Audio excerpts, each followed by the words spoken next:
And after you receive all the discovery, then the next setting is going to be a plea deadline date. The state will tender an offer to you at the next setting. And then I'll give you your plea deadline date, and you can accept the state's offer or come to an agreement or not. If you're unable to come to an agreement at that time, it'll be scheduled for jury trial. Thank you, Ms. Boyd. You're welcome.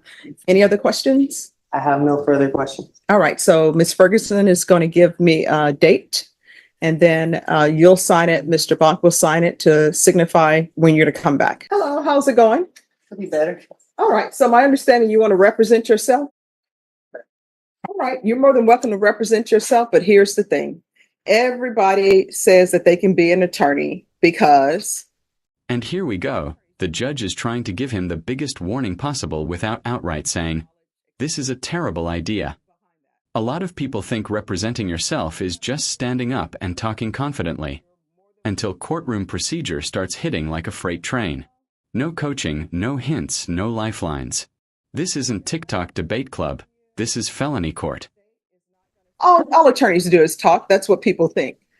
But they don't realize there's a lot of knowledge, experience, and wisdom behind that. Absolutely. So if you want to have a jury trial where you represent yourself, you're more than welcome to do so. But once it's set for trial, it's going to trial, and no one's going to be helping you. The state is not going to say, hey, we see that you really don't know the rules, so let me tell you this rule. They're not going to be doing that. My job is not going to be to help you with objections, help you with motions. That's 100% you. Do you understand? I do. And are we on the record? No, we're not on the record. What, you want to put something on the record? Oh, yes, definitely. Sure. All right, court is calling 2024 CR 2974, State of Texas Vector versus Hector Kasanova. Can I have parties announced for the record for the state? And are you Hector Kasanova? No, for the record, I am the flesh and breathing man. I'm here on a special appearance to clarify any misunderstanding. I am not the legal fiction known as Hector J. Kasanova that is on the information there. I just have a few questions to clarify some things. All right, so if you would like to clarify some things, then the person I need to speak to is the flesh and blood man known as Hector Kasanova. Yes, I'm the flesh and blood man, Hector Kasanova Jr. All right, so you are Hector Kasanova, correct? I am Hector Kasanova Jr., the flesh and breathing man. The moment he says, "flesh and breathing man," alarm bells start ringing for anyone familiar with sovereign citizen arguments. Courts across the country hear variations of this all the time. The idea that separating yourself from your legal identity somehow changes the court's authority. Notice the judge's strategy, though. She doesn't debate the theory. She keeps dragging the conversation back to reality and procedure. All right, well, I'm glad you're breathing. So what did you want to place on the record? Well, first, I don't understand the charges that are being brought against me. There are some clarifications I do want to. All right, so just 1 second, but before we get to that, have you been given a copy of the indictment? No, I have not. All right, so we're going to get you a copy of the indictment. Just give me a moment. All right, have a seat. We're going to come back on the record with this. All right. So we're back on the record in 2024 CR 2974, State versus Hector Kasanova. All right, Mr. Kasanova, here's the thing. And I want you to hear me clearly, right? I am not your attorney. The document that has been given you is a copy of the indictment. I'm not to give you information about your indictment. That's the indictment. That's what we're here for. So any questions that you would have about that indictment, you're going to have to answer those for yourself. Otherwise, the person who will be telling you about what the indictment means and what the numbers are, that will be an attorney. Do you understand? I do not understand. Oh, what that means is, for example, we can go off the record. I'm giving you a hypothetical. All right. Let's say you needed surgery and you're in the middle of the wilderness. You need surgery and you tell me and you tell the doctor guess what? I'm performing this surgery on my own. I don't need you. I'm walking out of the hospital. I'm going to go in the desert. Now, maybe the doctor would try to stop you and do other things. But if you go in that desert by yourself, don't tell the doctor where you are. You take a scalpel out in the desert by yourself. You don't get to call the doctor and say, hey, I'm in the middle of the desert performing surgery. I'm going to be my own anesthesiologist. I'm doing all of this. How do you do this? Because they're not going to tell you. That surgery analogy. Brutal, but incredibly effective. The judge is basically saying, you can absolutely represent yourself, but once you do, you own every mistake. And legally, she's right. Courts have to make sure defendants understand the risks before waiving their right to counsel. The scary part? He keeps saying, I do not understand, which is the exact opposite of what a judge wants to hear before allowing self-representation. It's the same thing here. You're saying that you do not want to be represented by an attorney. You want to represent yourself. So that motion, that indictment, I'm not to tell you anything about what that indictment is. The state is not to tell you, oh, this is what this indictment means. This is the range of punishment. Those are things that you're supposed to do. Do you understand? I still don't understand. All right. So just have a seat. This is what's going to end up happening. You're going to have an attorney. That attorney is going to come over to the court right now. You're going to speak to that attorney. After you speak to that attorney, we're going to go forward. Ms. Ferguson, can you call manage to sign counsel and let them know that we need an attorney over here? And that attorney will talk to you. That attorney will tell you what that indictment means. That attorney will tell you the range of punishment. Do you understand? I still don't understand. All right. Well, I don't know how I can further make you understand. Are we on the record? Yeah. All right. Norma, get someone from manage to sign counsel here, please. All right. Just have a seat and we're going to have an attorney come down.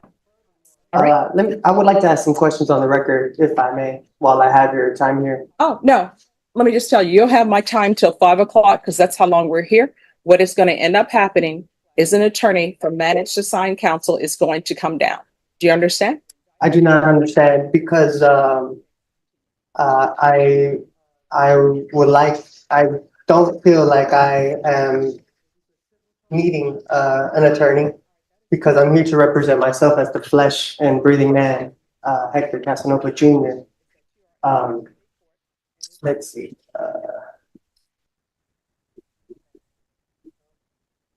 All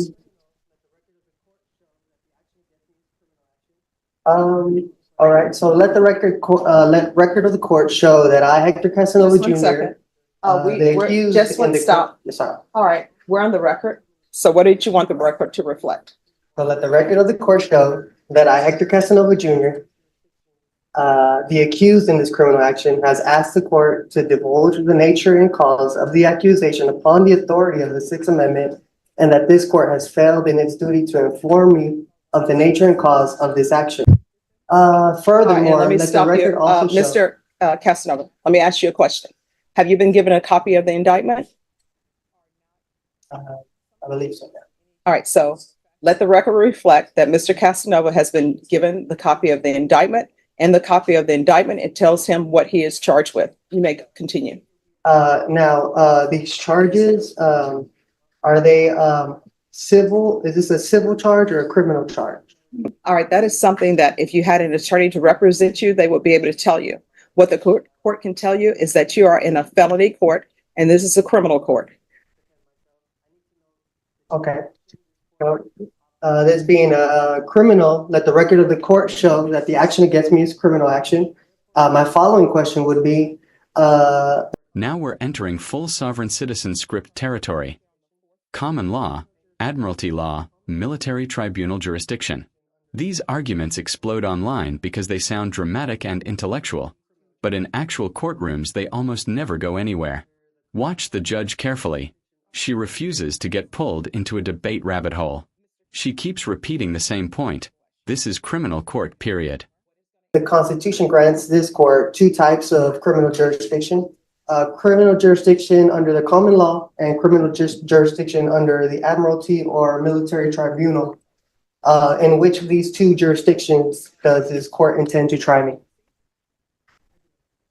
All right, so this is what is going to happen, Mr. Casanova. Someone from managed assigned counsel is going to come over and you can speak with them or not speak with them. But the questions that you are asking the court are not, some of them are not in any shape, form, or fashion related to the fact that you're in a criminal district court. Do you understand? I do not understand. Okay. But I don't think you'll be violating your oath of office if you did your duty under the Constitution. I am not seeking legal advice. What I want to know is legal intent. Mhm. I have the right to appear as myself in my own person without a licensed attorney. In order to intelligently defend myself, I need to know the jurisdiction this court is operating under. Mhm. Let's see. So therefore, will you please answer the question so that way this court is properly identified? District court, it's a criminal court. You're on the 4th floor. Thank you. This constitution grants this court two types of criminal jurisdiction. Criminal jurisdiction under the common law and criminal jurisdiction under All right, I'm admiralty going or to military counsel. tribunals. I'm sorry, Mr. Casanova, in the human flesh. I'm going to stop you right there. What is going to end up happening, I want you to hear me clearly. An attorney is coming over for managed assigned counsel. Period. This exchange is becoming unintentionally comedic. The judge asks a very simple question. Do you understand what it means to take a seat? And somehow that becomes the clearest communication of the entire hearing. But underneath the humor is a serious issue. The court is trying to determine whether this defendant is actually capable of knowingly representing himself. Period. That's it. So have a seat. Managed assigned counsel will come over. Do you understand? Yes or no? I do not understand. All right. Do you understand what it means to take a seat? I do understand. All right. So take a seat. Thank you. We have talked. Mhm. I've informed him that I'm here, to help him in whatever he needs help with. Mhm. He's going to consider what help he thinks he might need from me, and I know he wants to put something on the record. Okay. All right. And so you'll be appointed as standby Yes. counsel then. I've kind of explained my role and what that means and how I can help him with something as simple as e-filing or that type of thing. So All right. We're going to go back on the record in 2024 CR 2974, State versus Hector Kasanova. Mr. Casanova, if you'll come forward. All right. So Mr. Casanova, Mr. Bonk is going to be your standby counsel. And that's someone that if you have questions, you can ask him legal questions or what you may have. Thank you for your consideration. All right. Uh, And he informed me you wanted to place something on the record. Yes, for the record, I wanted to make it known that I'm here on special appearance under threat, duress, and coercion. All right. Who threatened or coerced you to come to court? The county of Bear, Texas. How State. so? Well, if I don't come here, then warrants will be placed, which I will be kidnapped and held hostage, and I do not want that. So that's why I'm here under special appearance to clarify any misunderstandings and to let it be known where I stand on the record. Okay. Is there anything else? I said everything that needed to be said. And just like that, the courtroom shifts back into normal procedure. Discovery, plea deadlines, trial settings. This is the real machinery of criminal court. After all the philosophical detours and jurisdiction arguments, the case still moves forward exactly the same way it would for anyone else. That's the part a lot of viewers miss. Courtroom theatrics may create viral moments, but procedure keeps marching on regardless. Okay. All right. So what we're going to do is we're going to recall your case in 1 month. It's going to be a discovery setting. So that's to make sure that you have all the information that the state has concerning your case. Do you understand? I do understand. All right, Ms. Ferguson, if I can have a 30-day reset for Mr. Casanova, and after you receive all the discovery, then the next setting is going to be a plea deadline date.